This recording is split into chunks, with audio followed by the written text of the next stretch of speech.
toute réflexion faite, il semble que la période solsticiale soit une période ajoutée. C'est logique, puisqu'elle vient après la période équinoxiale. C'est quelque chose en plus. Donc cette période solsticiale a quelque chose de féminin. Elle a quelque chose de miraculeux.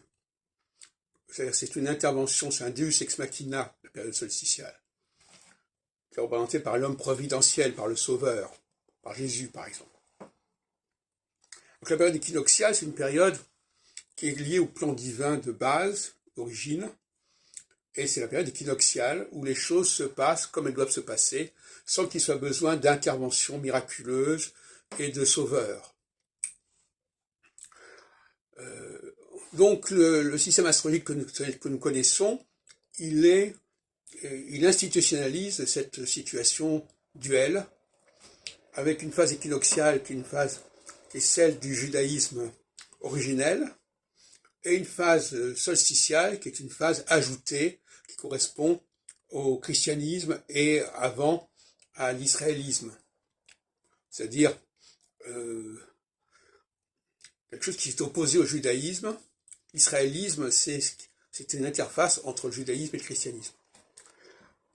Dont on connaît l'histoire, à la mort de Salomon, il y a eu une rupture, il y a eu une sécession entre le royaume du Nord et le royaume du Sud, etc. Plutôt, un royaume du Nord s'est constitué face au royaume du Sud. Avant, il n'existait pas. Donc, nous avons cette situation, et donc la phase solsticiale est une phase de l'extraordinaire. C'est une phase où quelque chose ne se passe pas comme ça devrait se passer, où on remet en question le plan divin. Et c'est pas par hasard que la Shoah correspond à la période solsticiale.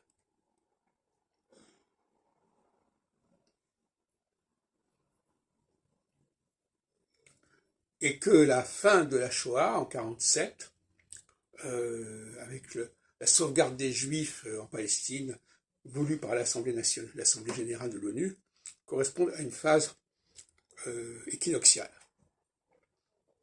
En effet, le passage du Saturne en Taureau à Saturne en Gémeaux, c'est le passage à une phase solsticiale. Et comme je l'ai dit dans une autre vidéo, la fin du Taureau correspond au début de la Shoah, et la fin du Lion correspond à la fin de la Shoah, si on peut dire, et à une nouvelle ère où Israël est un État reconnu et qui a son indépendance en 1948.